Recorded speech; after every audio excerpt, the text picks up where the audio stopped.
السلام عليكم حبايبي، رجعنا وياكم بفيديو جديد. اليوم هسه راح نسوي فلافل.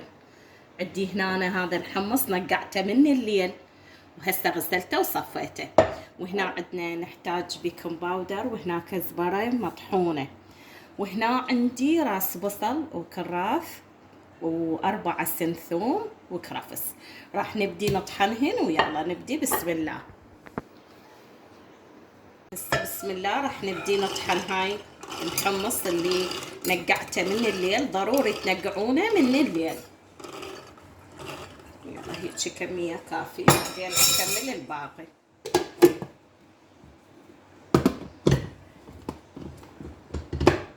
هسه نبدي. بسم الله. راح نطحن الحمص.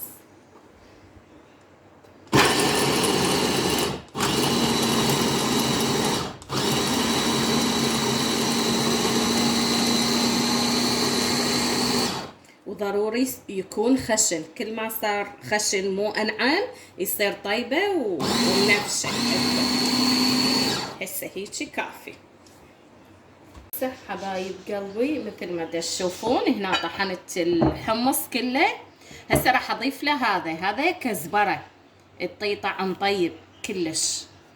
وهسه راح نضيف هذا البيكنج باودر، هم ظرف بيكنج باودر راح اضيفه عليه كله.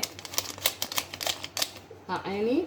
ونضيف له راشي اللي هو الطحينية. اكو ناس تسميه طحينية، احنا نقول عليه راشي.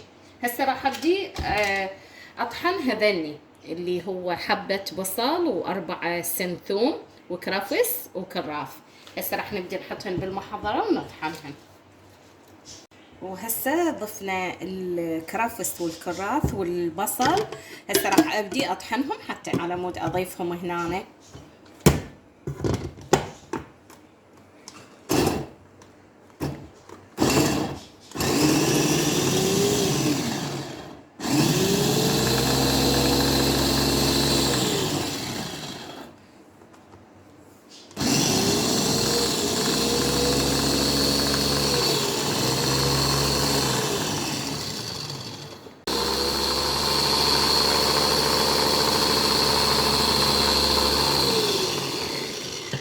هسه حبايب قلبي كملت. راح اضيف هاي المواد اللي كلها طحنتها مثل ما تشوفون.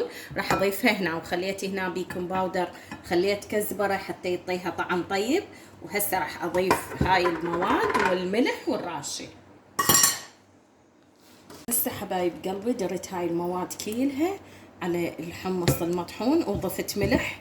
هسه راح اضيف الطحينيه اللي هي الراشي على مود اعجنه وابدي اقلبي. اراويكم النتيجه النهائيه ان شاء الله، واتمنى هذا الفيديو يعجبكم. هاي هسه ضفت 2 راشي اللي هو الطحينيه، طبعا يعطي طعم كلش طيب.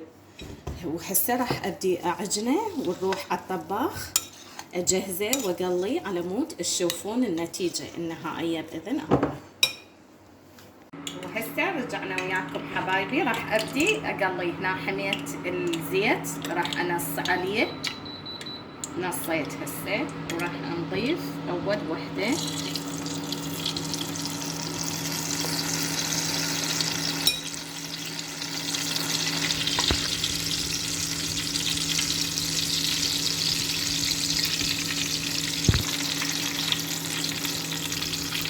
جربوها بنات. هاي الأكلة كلش طيبة والله، جربوها.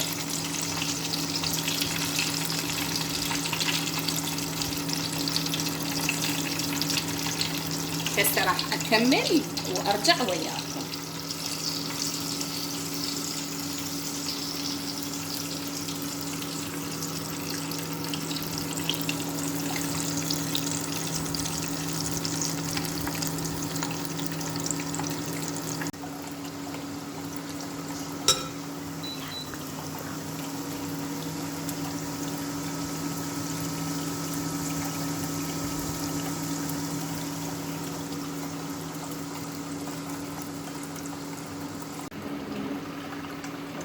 حبايب قلبي مثل ما تشوفون ايش قد حلوات ولونهم ذهبي لونهن يخضر كلش حلو. شوفوا بنات جربوا هاي الأكلة كلش طيبة بنات، لونهن يخضر. هسه راح أبدي أسوي الوجبة الثانية وأراويكم النتيجة النهائية. وهسه حبايب قلبي خلصت. شوفوا الكمية اللي سويتها، هاي آخر شيء.